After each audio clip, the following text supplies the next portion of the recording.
Bismillahirrahmanirrahim. Alhamdulillahirabbil alamin wassalatu wassalamu ala asyrafil anbiya'i wal mursalin sayyidina Muhammadin wa ala alihi wa sahbihi ajma'in. Alhamdulillah, para jemaah dirahmati Allah Subhanahu wa taala. Pertama dan utama sekali kita memanjatkan kesyukuran kita kepada Allah dapat kita menyambung pengajian dalam kitab Fathul Mu'in, dan kita mengambil kesempatan untuk kita berdoa kepada Allah Subhanahu wa taala. Mudah-mudahan Allah menjadikan pengajian ini sebab pengampunan bagi segala dosa, dan Allah mengabulkan segala hajat dan menjadikan kita di antara hamba-hambanya yang bertakwa. Amin ya rabbal alamin. Jadi insya-Allah para jemaah sekalian, pada hari ini mungkin saya ringkaskan ini pengajian disebabkan ada kesibukan sedikit. Jadi kita akan terus ini masuk kepada kitab Fathul Mu'in insya-Allah. Dan pada minggu yang lepas kita sedang ini membicarakan berkenaan dengan solat duha, dan sebelum itu kita membicarakan tentang solat ini witir. Hari ini insya-Allah ini kita akan masuk ini kepada solat yang seterusnya. Cuma ada beberapa perkara yang kalau tidak silap saya kita belum lagi membicarakan. Kita telah sampai ini kepada muka surat ini 245, dan insya-Allah taala kita akan kembali ini kepada kitab, dan ini yang akhir sekali kita membicarakan pada pengajian ini yang lepas.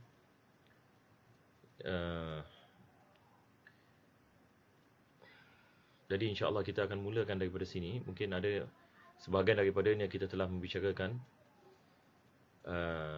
Jadi insya-Allah kita akan baca daripada 244 insya-Allah. Penulis ini mengatakan wa yundabu an yusallima min kulli raka'atain, yakni berkenaan dengan solat duha sama seperti solat-solat yang lain, disunatkan kita melakukan dua rakaat dan kita memberikan salam. Lebih afdal daripada kita menggabungkan dengan rakaat ini yang lain. Wa waqtuha min irtifa'i syamsi qadra rumhin ila zawal.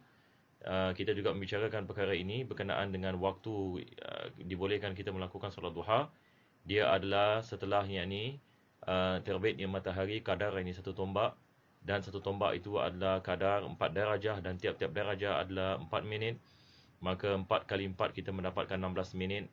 Maka dibolehkan kita melakukan solat duha setelah berlalu 16 minit, ini setelah waktu syuruk.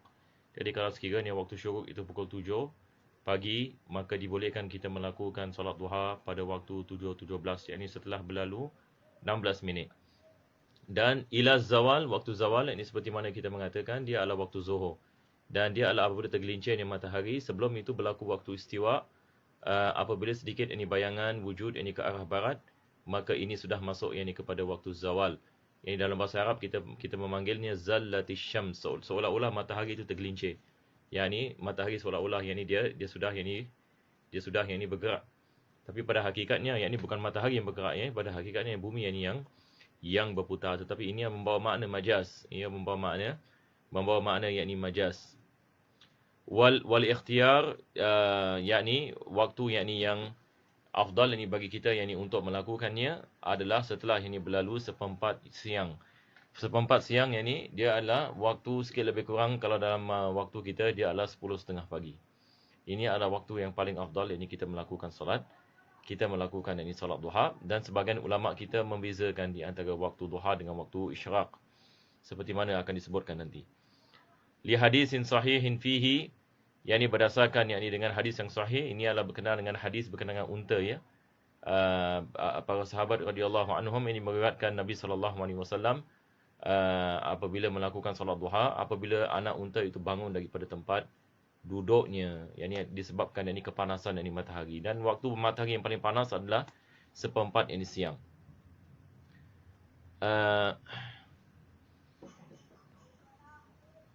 Jadi kita lihat di sini penulis ini mengatakan fa in taradafat fadilatu ta'khir ila rubu'in nahar.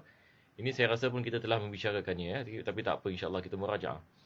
Fa in taradafat fadilatu ta'khir ila rubu'in nahar wa fadilatu ada'iha fil masjid in lam yu'akhirha fal aula ta'khiruha ila rubu'in nahar. Mana lebih afdal kita kedepankan tempat ataupun waktu, melakukan solat di masjid bukan pada tempat seperempat siang, dan kita melakukan di rumah pada waktu seperempat ini siang. Maka di sini dikedepankan masa daripada tempat. Yang ini masa daripada tempat. Yang ini disebabkan Nabi SAW melakukan yang ini pada yang ini masa tersebut, dan Nabi SAW menggalakkan kita melakukan solat sunat ini di rumah-rumah kita, berbeza dengan solat fardu. Maka lebih afdal kita melakukan solat duha pada waktunya daripada kita melakukan solat duha di masjid, akan tetapi bukan yang ini pada waktunya. Li'anna al-fadilata al-muta'alliqata bil waqti aula. Ini yang penulis ini mengatakan disebabkan kelebihan yang bersangkut paut ini dengan masa itu lebih afdal daripada bersangkut paut dengan tempat. Jadi kita baca terjemahan dia ya. Dia mengatakan daripada atas, kita lihat di sini, apabila fadilah mengakhirkan salat duha sampai seperempat hari. Baik, seperempat hari, yang ni hari ni dia adalah daripada terbitnya matahari sampai terbenamnya matahari. Jadi kita ada 12 jam kan. 12 jam kita divide by 4, berapa kita dapat? 12 jam kita divide by 4, kita dapat 3 jam. 3 jam kita campur waktu terbit matahari. Kalau waktu terbit matahari pukul 7 pagi, maka seperempat siang maksudnya pukul 10 pagi. Boleh insya-Allah. Jadi kalau waktu terbit matahari 7 suku, maka dia 10 suku. Jadi dia lihat ini kepada masa. Ini yang dimaksudkan dengan seperempat siang ya. Jadi harap kita dapat memahami insya-Allah. Bersamaan dengan fadilah penunaian ini di masjid, bila tidak diakhirkan, yang ini dilambatkan, maka hendaklah yang lebih utama dimenangkan fadilah mengakhirkan sampai berlalu seperempat hari. Yang ini kita kedepankan waktu seperti mana kita mengatakan. Sekalipun kemudian tidak dapat dilakukan di masjid. Demikianlah yang diterangkan, kerana fadilah yang bertalian dengan waktu itu lebih utama untuk diperhatikan daripada yang bertalian dengan tempat. Yang ini dikedepankan kelebihan yang bersangkut paut dengan masa daripada bersangkut paut dengan tempat. Sunnah ini dibaca dalam solat duha, surah Syams dan surah Ad-Duha. Sementara dalam hadis lain menyebutkan surah Al-Kafirun dan surah Al-Ikhlas. Maka kita lihat ini kepada kemampuan kita. Yang ini kalau kita boleh baca ini surah Syams pada rakaat yang pertama dan surah Ad-Duha, maka ini adalah perkara ini yang baik. Dan kedua-dua surah ini ada kait-mengait dengan waktu duha. Yang ini pada surah Syams ini Allah mengatakan wasyamsi waduhaha. Allah ini menyumpah ini dengan matahari dan waktu duha. Dan kita dalam Al-Quranul Karim, tiap-tiap benda yang disumpahnya oleh Allah Subhanahu Wa Taala, maka dia adalah perkara yang penting, yang memerlukan kita untuk kita memahami akan kepentingannya. Maka Allah yang ini bersumpah yang ini dengan yang ini matahari, dan Allah bersumpah yang ini dengan waktu duha. Maka ini menunjukkan kepentingan yang ini waktu duha dan juga kepentingan yang ini matahari. Yang ini matahari tentu sekali yang ini dia menjadi sebab yang ini kita dapat yang ini menjalankan kehidupan kita dan tanam-tanaman yang ini dan sebagainya. Tanpa matahari yang ini, semua yang ini makhluk yang ini di atas muka bumi ini tidak dapat yang ini hidup. Surah duha tentu sekali, wadduha wal laili idza saja, maka Allah yang ini bersumpah sekali lagi yang ini dengan waktu duha dan juga pada waktu malam. Wa ada aidan disunatkan juga kita baca Al-Kafirun dengan ikhlas. Wal aujuh anna raka'atai isyraq min ad-duha. Kita ada khilaf ini di antara ashab Syafi'i berkenaan dengan waktu duha dengan salatul isyraq. Sebahagian daripada ashab Syafi'i mengatakan salat isyraq itu adalah salat duha. Salat isyraq adalah salat duha, khilafan lil Ghazali. Khilaf ini berbeza dengan Al-Imam Ghazali dan mereka-mereka yang mengikutinya. Mengatakan bahawasanya solat isyraq adalah solat isyraq, solat duha adalah solat duha. Pada pengajian yang lepas ada menanyakan berkenaan dengan bilakah masa solat isyraq. Waktu solat isyraq adalah apabila berlalunya kadar satu tombak setelah terbitnya matahari, dan kita boleh melakukannya dalam lingkungan 15 minit. Yang ni kalau sekiranya waktu syuruk pukul 7 pagi, kita boleh melakukan solat isyraq seperti mana saya mengatakan tadi, 7.17 kan, 16 minit. Jadi soalan menanyakan sampai bila kita boleh melakukan solat isyraq. Dia adalah sikit lebih kurang seperempat jam, iaitu 15 minit. Jadi kalau daripada 7.17 kita sudah boleh melakukan solat isyraq, kita campur lagi 15 minit. Maka 7.17 ini campur 15 minit, berapa kita dapat? Kita dapat berapa? 7.32. Betul ke tidak? 17 campur 15. Saya macam sekarang ni macam agak slow sikit ya. 7.30, 7.32. Maka apabila masuk 7.32, maka sudah hilang waktu isyraq, dibolehkan kita melakukan solat duha. Akan tetapi ada sebahagian ulama memudahkan perkara ini, mengatakan kita boleh melakukan solat isyraq selama berada waktu solat duha, wallahu alam.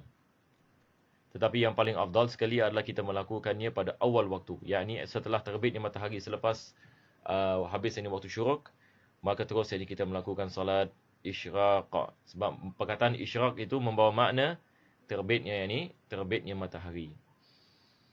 Sunnah solat tahiyatul masjid. Ini adalah pengajian kita pada hari ini. InsyaAllah kita akan membicarakan tentang solat tahiyatul masjid. Maka penulis ini mengatakan wa yusannu raka'ata tahiyatin lidakhili masjidin, yakni disunatkan bagi mereka-mereka yang masuk ke dalam masjid untuk melakukan solat sunnatut tahiyatul masjid dengan mengatakan usalli sunnata tahiyatul masjid lillahi ta'ala wa in takarrara dukhuluhu, walaupun dia masuk banyak kali, yakni misalnya noja masjid, kadang-kadang dia masuk masjid untuk mengambil benda ataupun untuk mengambil barang dan sebagainya, ataupun nak duduk dalam masjid dan sebagainya, maka disunatkan baginya untuk dia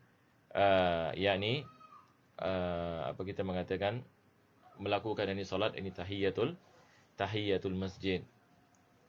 Wa in takarrara dukhuluhu aw lam yuridil julus, walaupun dia tidak mahu duduk di dalam masjid, dia hanya mahu nak masuk sahaja. Maka ini biasanya kita lihat turis kalau kita orang Islam, kita pergi ke negara lain, kita nak tengok di punya masjid misalan, maka apabila kita masuk masjid, walaupun setakat kita nak lihat masjid, bukan kita nak duduk di dalamnya, maka disunatkan kita melakukan solat tahiyatul masjid.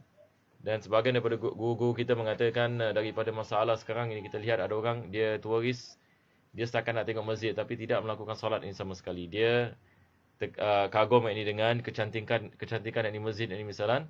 Dan kadang-kadang kita lihat satu rombongan orang Islam masuk ke dalam masjid setakat nak tengok masjid, dan tidak ada seorang pun daripada mereka yang melakukan salat tahiyatul masjid. Maka ini semua perkara yang tidak wajar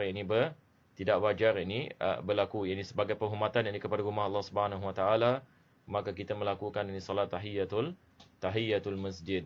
Khilafan li Syekh Nasr, walaupun ada sedikit khilaf bagi Syekh Nasr berkenaan dengan adakah disunatkan seseorang itu melakukan solat tahiyatul masjid kalau dia tidak niat untuk berdiam ataupun duduk di dalam masjid. Wa tabi'ahu Syekh Zakaria fi syarhi al-manhaj wa tahrir biqaulihi in arada al-julus. Maka Syekh Zakaria juga sama, dia mengatakan disunatkan melakukan solat tahiyatul masjid kalau sekiranya dia mahu duduk di dalam masjid. Dia ada meletakkan ikatan di sini. Maka ini disebutkan oleh beliau dalam dalam kitab Al-Manhaj dan juga kitab Tahrir. Beliau mengatakan melakukan sedemikian sebab ini berdasarkan dengan hadis Nabi sallallahu alaihi wasallam. Akan tapi tentu sekali penulis Fathul Muin, beliau cenderung kepada pendapat kebanyakan ulama kita yang mengatakan hatta kalau dia tidak niat untuk duduk, hatta dia niat untuk berlalu. Kenapa kita ada perbezaan dalam perkara ini? Disebabkan ada hadis Nabi SAW berkenaan dengan duduk Jadi kita lihat hadisnya, bagaimana ulama kita memahami perkara ini. Ada hadis li khabari syaikhain, khabar hadis yang diriwayatkan oleh Bukhari dan Muslim. Nabi sallallahu alaihi wasallam bersabda, "Idza dakhala ahadukumul masjida fala yajlis hatta yusalli raka'atain." Jadi kita lihat perkataan yajlis di sini. Nabi mengatakan apabila seorang itu daripada kamu mahu masuk ke dalam masjid, maka janganlah dia duduk. Jadi di sini ada perkataan duduk. Janganlah dia duduk sehingga dia melakukan salat 2 rakaat. Jadi sebahagian ulama memahami kalau sekiranya dia tidak mahu duduk, maka tidak disunatkan dia melakukan salat tahiyatul masjid. Akan tetapi ulama-ulama yang lain mengatakan walaupun dia tidak mahu duduk, sebab di sini dia telah masuk ke dalam masjid, dan sebab disunatkan melakukan tahiyatul masjid adalah dukhulul masjid. Nampak tak? Sebab disunatkan kita melakukan solat tahiyatul masjid adalah kita masuk ke dalam masjid. Wa tafutul tahiyyatu bil julusit tawil. Tidak disunatkan melakukan solat tahiyatul masjid setelah ini kita duduk dengan duduk yang lama. Wa kadzal qasir, juga ini dengan duduk ini yang sementara. Satu orang yang masuk masjid, dia sengaja yakni misalan, yakni dia tahu kalau dia duduk sudah tidak disunatkan dia melakukan solat tahiyatul masjid. Dia sengaja duduk. Maka di sini kita mengatakan sudah tidak disunatkan baginya melakukan solat tahiyatul masjid.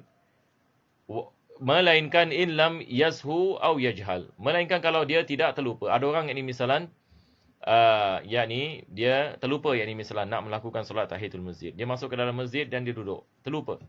Maka dia boleh yakni bangun dan melakukan solat tahiyatul masjid. Di sini kita mengatakan ada keuzuran. Ini keuzuran yang dia lupa. Au yajhal, ataupun dia tidak mengetahui. Satu orang ini masuk ke dalam masjid, dia duduk dalam masjid, tak solat tahiyatul masjid. Lepas tu datang kawan yang mengatakan, mengajarkan kepada dia tentang kelebihan melakukan solat tahiyatul masjid. Kawan yang mengatakan disunatkan kita masuk ke dalam masjid, kita melakukan ini solat, ini tahiyatul masjid, ini sebelum ini kita duduk. Lepas tu dia mengatakan, oh saya baru belajar, maka sekarang saya nak melakukan. Boleh ke tidak boleh? Boleh. Yani dia akan mendapatkan kelebihan melakukan solat tahiyatul masjid. Sebab ini orang seperti ini, yakni keuzuran, dan keuzurannya adalah kejahilan, yakni dia tidak yakni mengetahui. Wa yalhaqu bihima 'alal aujuh, dan mereka mendapatkan yakni pahala melakukan tahiyatul masjid atas yakni khilaf yakni di antara ashab ini Syafi'i. Ini aujuh seperti mana saya mengatakan, aujuh ini adalah pendapat ashab, ya, pendapat ashab. Kalau aqwal, pendapat Imam Syafi'i. Ini beza yang di antara aqwal dengan aujuh. Ma law ihtaja li syurbi, kalau sekiranya seseorang itu yakni dia memerlukan yakni untuk dia minum, fa yaq'udu lahu qalilan summa ya'ti biha. Yani dibolehkan, yakni misalan dia nak minum, dia duduk sekejap. Sebab ini disunatkan kita duduk sambil minum. Maka dia boleh yakni duduk sekejap dan dia boleh melakukan yakni salat tahiyatul masjid. Maka di sini juga kita mengatakan ada keuzuran ini baginya untuk dia duduk, maka duduknya tidak menyebabkan yakni tidak disunatkan baginya melakukan salat tahiyatul masjid. La bitulil qiyam, akan tapi kalau yakni salat tahiyatul masjid ini tetap disunatkan walaupun dia berdiri lama. Satu orang itu diri yakni selama 3 jam dalam masjid, belum lagi melakukan salat tahiyatul masjid. Adakah dibolehkan dia melakukan salat tahiyatul masjid setelah 3 jam ini berdiri misalan? Dibolehkan. Yakni au i'radan anha, ataupun yakni dia tidak yakni melakukan, dia tidak mahu yakni melakukan yakni tahiyatul masjid, yakni apabila dia masuk ke dalam masjid, maka selepas itu yakni dia melakukannya, maka tidak ada masalah, yakni dia boleh yakni melakukan solat yakni tahiyatul masjid.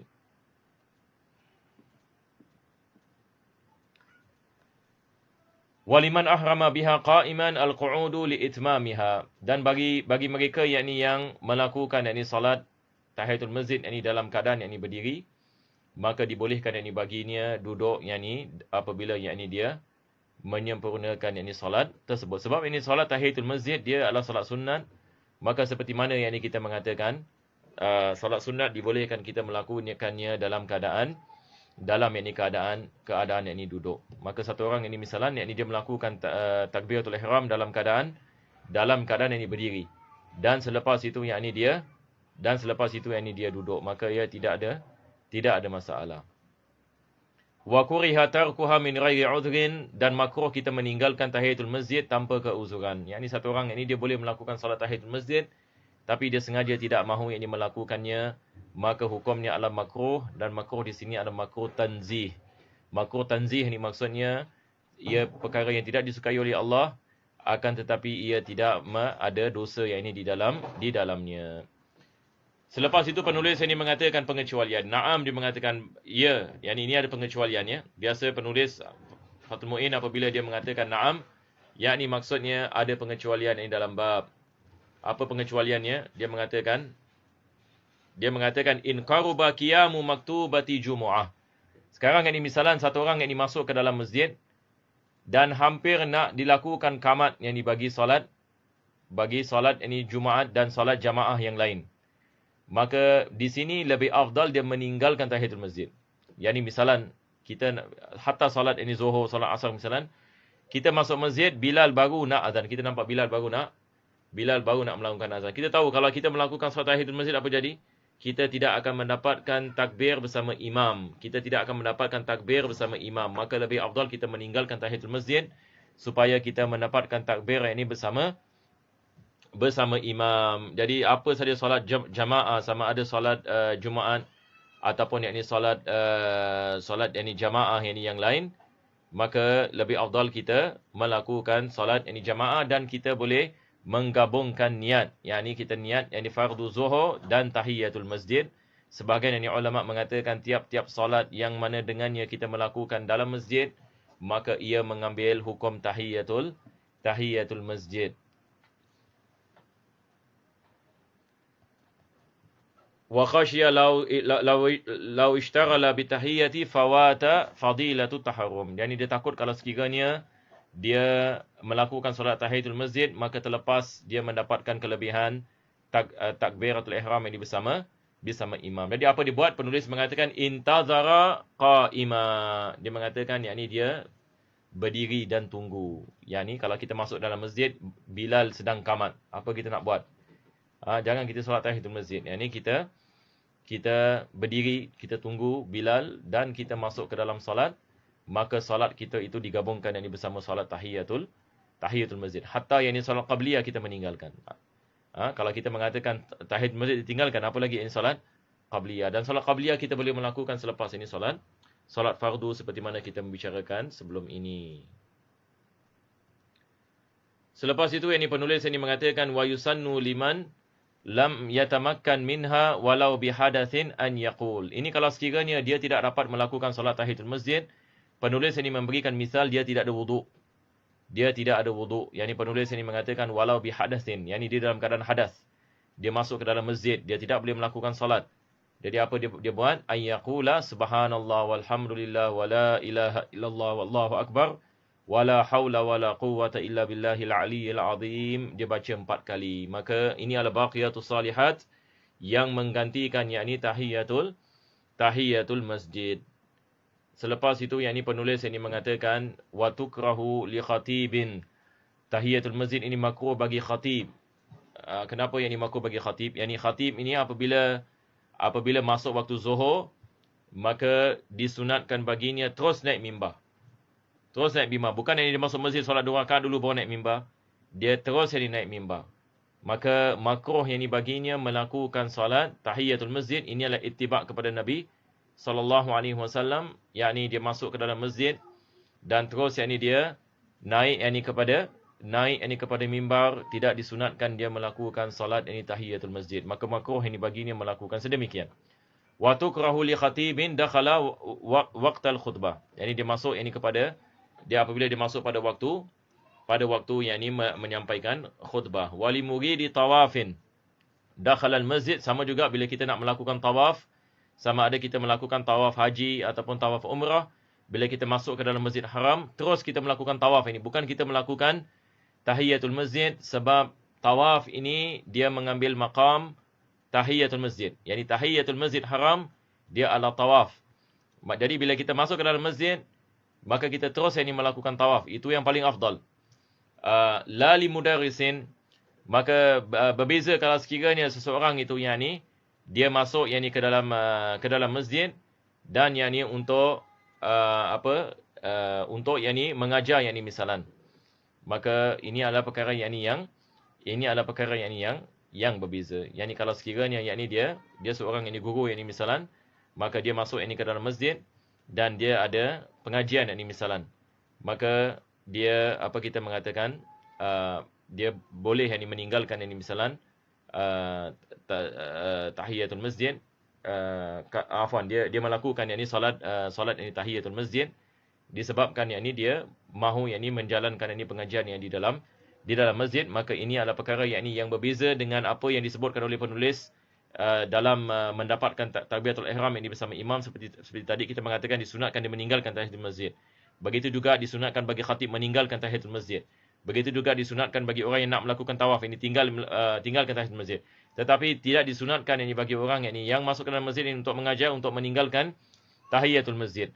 Maka dia terus yakni melakukan tahiyatul masjid dan selepas itu yakni dia mengajar. Khilafan li ba'dihim, berbeza dengan sebahagian daripada mereka, sebab sebahagian daripada ulama kita mengatakan kalau sekiranya seorang guru misalan dia masuk ke dalam masjid untuk menyampaikan pengajian, dan dia telah lambat ini misalan, maka lebih afdal yakni dia mendatangkan baqiyatus salihat dan dia meneruskan ini pengajiannya disebabkan murid-muridnya sedang ini menunggunya. Dan kalau sekiranya dia misalnya ini dibayar untuk melakukan ini sedemikian, maka itu adalah daripada tanggungjawabnya untuk menggunakan yakni waktu tersebut yakni dalam menjalankan yakni pengajian.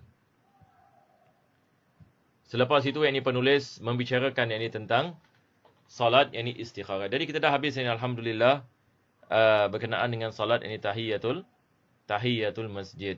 Jadi saya harap insya-Allah taala kita dapat faham ini insya-Allah. Kalau ada soalan ni boleh seperti biasa. Saya tak tahu sekarang saya rasa dah boleh type ya di YouTube. Saya rasa dah boleh insya-Allah. Saya cek sekejap ya.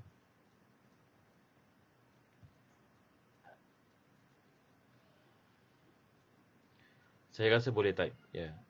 Sebab sebelum ini ada sedikit masalah dia punya dalam dia punya komen. Insya-Allah ini kalau sekiranya ni ada orang yang ada yang nak bertanya. Baik, kita teruskan sikit lagi. Ini ada soalan di sini. Assalamualaikum Ustaz. Waalaikumsalam. Bagaimana pula untuk seorang pelajar yang masuk masjid? Lebih afdal solat tahiyat ataupun membaca subhanallah walhamdulillah? Dia lihat ini kepada keadaan. Seorang yang ni pelajar masuk ke dalam masjid, lebih afdal dia melakukan solat tahiyatul masjid. Kalau sekiranya kelas ini belum start lagi, pengajian ini belum start, maka ini kita mengatakan seperti biasa, disunatkan baginya melakukan solat tahiyatul masjid. Cuma kalau sekiranya dia masuk ini ke dalam masjid dan dia lambat ini misalnya, dia lambat dan pengajian ini sedang yakni berlangsung, maka dalam keadaan seperti ini, kalau sekiranya pengajian itu merupakan pengajian fardu ain, yakni yang diwajibkan yakni ke atasnya, ilmu yang diwajibkan ke atasnya, maka lebih afdal yakni baginya untuk meninggalkan salat tahiyatul masjid. Meninggalkan yakni salatnya tahiyatul masjid dan dia mendatangkan baqiyatus salihat dan dia duduk ini di dalam yakni pengajian. Itu yang biasa saya buat. Saya biasa dulu bila saya menghadiri kelas ini misalnya di masjid-masjid, kalau lambat biasanya itu apa yang saya melakukan. Sebab ini kita tak nak tinggalkan faedah. Misalnya kalau kita betul-betul merasakan pengajian ini memberikan manfaat kepada kita, dan kalau kita dalam solat ini mungkin ada perkara yang boleh terlepas dan sebagainya, maka kita boleh terus ini duduk dan kita kita mendatangkan baqiyatus salihat. InsyaAllah ini kita teruskan ini sikit lagi. Seperti mana saya mengatakan hari ini saya agak sibuk sikit, cuma insya-Allah kita baca sikit ini solat solat ini istikharah. Sekejap ya. Kita kembali ini kepada kitab.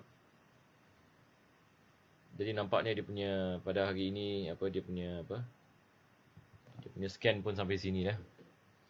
Yang ni penulis ini mengatakan wa raka'ata istikharatin. Salat ini istikharah. Wa ihramin wa tawafin wa wudu'in. Salat istikharah, salat ihram, salat ini tawaf dan salat ini wudu'. Ini semua adalah daripada yakni salat ini yang disunatkan untuk kita melakukannya. Maka penulis ini mengatakan wa tata'adda raka'at tahiyyati wa ma ba'daha bi raka'ataini fa aktsar min fardin atau naflin akhar. Dan penulis ini mengatakan berkenaan dengan salat yakni tahiyatul masjid, yakni dilakukan yakni dengan 2 rakaat dengan salat ini 2 rakaat ini dan lebih. Yakni maksudnya kalau sekiranya seseorang itu dia masuk ini ke dalam masjid dan dia melakukan ini salat ini fardu yakni misalan, maka ini juga dikirakan yakni sebagai salat ini tahiyatul masjid. Kalau sekiranya ia lebih ini daripada 2 rakaat. Sekarang ini saya nak kena lihat ini kepada kitab kita punya scan ini dah sampai sini. Sekejap ya.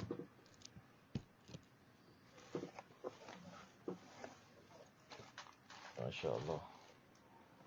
Pilihan.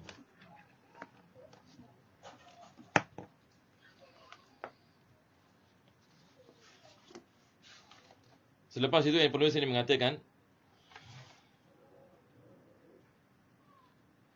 dia mengatakan fa'akthar min fardin aw naflin akhar wa in lam yanwiha ma'ahu ay yasqut talabuha bidzalika, walaupun ini dia tidak niat tahiyatul masjid. Yani dia tidak menggabungkan. Yani satu orang ini masuk ke dalam masjid dan dia melakukan solat zuhur. Dia melakukan solat zuhur. Maka ini solat zuhur dikirakan ini juga ini daripada solat ini tahiyatul masjid, walaupun ini dia tidak melakukan niat melakukan ini niat bagi solat tahiyatul masjid.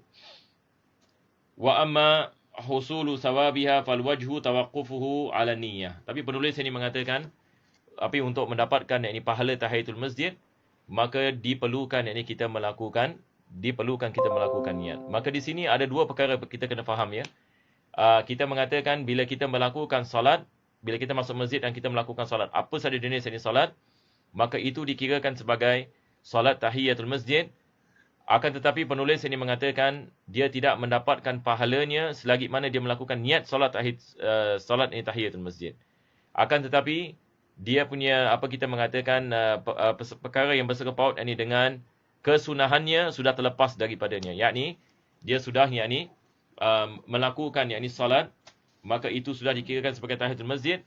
Akan tetapi pahala bagi melakukan solat tahiyatul masjid itu diperlukan dengan niat. Berdasarkan dia mengatakan li khabar innamal a'malu binniyat, dia berdasarkan dengan hadis Nabi sallallahu alaihi wasallam, sesungguhnya tiap-tiap amalan bersangkut paut dengan niat. Kama qalahu jam'un mutaakhirun. Seperti mana sebahagian ulama yang mutaakhir, ulama yang datang selepas. Wa atamadahu syekhuna, dan juga syekh bagi penulis gurunya. Lakin zahir kalamil ashab husulu sawabiha. Sebahagian daripada ashab mengatakan tetap mendapatkan pahala walaupun dia tidak niat salat tahiyatul masjid. Maka di sini kita ada khilaf berkenaan dengan kalau sekiranya seseorang itu dia tidak melakukan solat tahiyatul masjid tapi dia melakukan solat lain misalnya, dan dia tidak menggabungkan niat, adakah dia mendapatkan pahala solat tahiyatul masjid ataupun tidak? Maka kita ada khilaf. Sebahagian mutaakhirin daripada ulama dalam mazhab Syafi'i mengatakan dia tidak mendapatkan pahala tahiyatul masjid. Sebahagian ulama ini yang lain ashab Syafi'i mengatakan dia mendapatkan pahala pahala tersebut. Wa illam yanwiha ma'ahu, walaupun dia tidak niat salat tahiyatul masjid bersamanya. Wa huwa muqtada kalamil majmu', dan ini seperti mana disebutkan dalam kitab ini majmu'. Dan selepas itu beliau mengatakan wa yukra'u ula raka'atil wudu' ba'da al-Fatihah walau annahum idzalamu. Selepas itu beliau mendatangkan ayat-ayat yang disunatkan seseorang itu membaca dalam sunat al-wudu. Beliau mendatangkan ayat dalam Al-Quran Allah mengatakan walau annahum idzalamu anfusahum ja'uka fastaghfirullaha wastaghfara lahumur rasul lawajadullaha tawwabar rahima. Ini yang beliau maksudkan ila rahima. Selepas itu yang kedua, wasaniya wa may ya'mal su'an aw yadhlim nafsahu thumma yastaghfirillaha yajidillaha tawwabar rahima, ila rahima. Ini dari ayat yang pertama dengan ayat yang itu pada rakaat yang pertama, dan ayat ini pada rakaat yang ketiga, yang kedua. Selepas itu beliau mengatakan wa minhu salatul awwabin wa hiya 20 raka'atan bainal maghrib wal isya. Selepas itu beliau mengatakan solat sunat awwabin, yakni paling banyak 20 rakaat di antara solat maghrib dan solat isya. Jadi insya-Allah para jemaah sekalian, bagi hari ini insya-Allah kita berhenti di sini sahaja. Insya-Allah kita akan sambung pengajian pada minggu yang akan datang.